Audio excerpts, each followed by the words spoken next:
Hey everyone, this is Krista, and I'm excited to start doing these video updates about the project.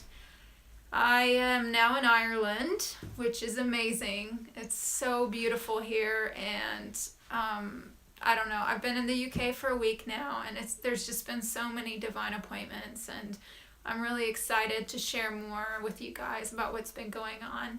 But I just wanted to start by saying I'm going to try to do these video updates along the way and just talk about the project, talk about the storyline, and just wanted to start by getting everybody on the same page because I know not everybody knows all of the story. So I'm just going to start out kind of with the beginning vision for the project in this video. So I guess it started about 6 years ago when God said that he was giving me an assignment with the Celtic wellspring.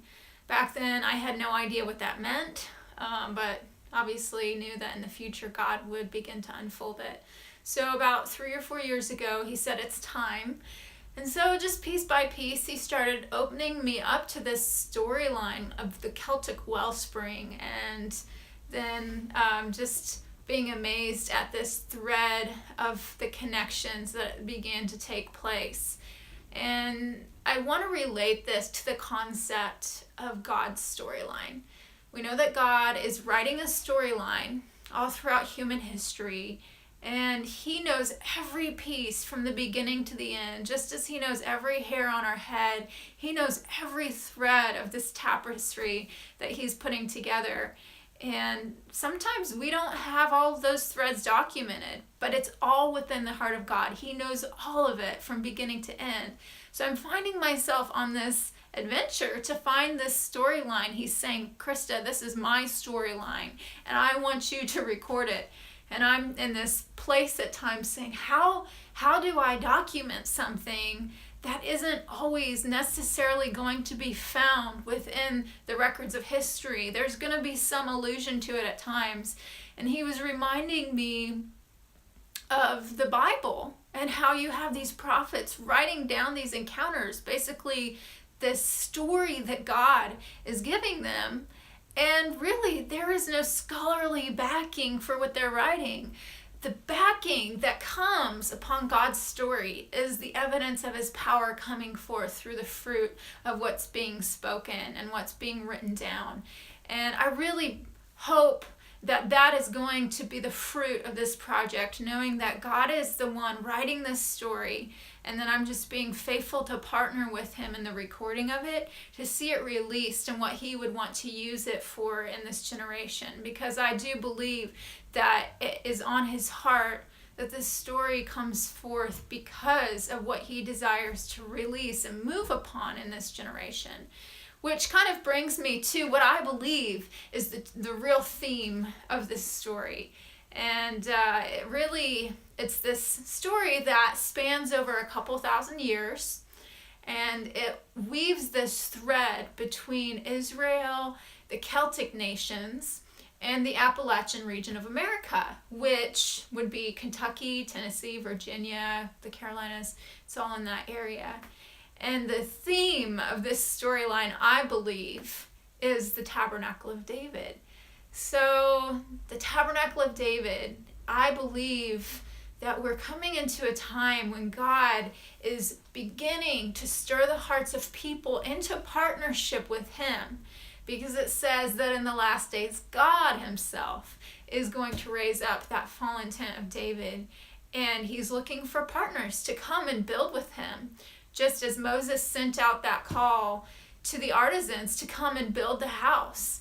And so I believe that this is the storyline.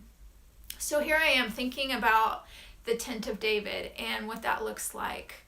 Why does God want to restore the tabernacle of David in the last days? As I was praying about it the other day, the simple imagery I was getting was the Narnia wardrobe. So in the C.S. Lewis story, you have this wardrobe that these children are going into, and as they pass through it, they come into this other place, and it's a totally different space and time. And when they walk into it, they begin to discover this kingdom, and their story within that kingdom, and their identity and their purpose and their authority.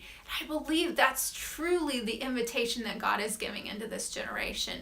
Building this doorway corporately across the body that is going to begin to call the children of God into the house of the Father. And as they're coming in this doorway, they're coming into this place of identity, destiny, the discovery of His kingdom and purpose. And it's really going to train up these sons of God. It's going to mature this bride of Christ into a spotless bride that is ready to marry the Lamb. And it's going to set in place priests into an eternal priesthood identity that really will be that transition into eternity. So I believe that is the substance at the heart of why this story, what is it going to accomplish.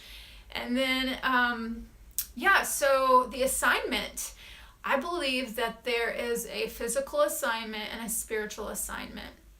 The physical assignment at this point, from my understanding, includes doing a documentary about this story and then also recording an album. And I believe that they will be interwoven together, like the music of the album will be a part of the documentary, but just capturing the heart of beauty that would really create this doorway into encounter for people to really be called into this work that the Lord wants to do during this time. And then I also really feel a spiritual assignment on this as well, which I will probably talk about in another update. But that's kind of the basic overall perspective of this whole journey right now. And right now I'm in the UK in and out of the UK for about 3 months. And this month I'll be traveling around to, I started out in England. I'm in Ireland. I'll be going up north in Ireland, up to the Bangor area, over to Scotland,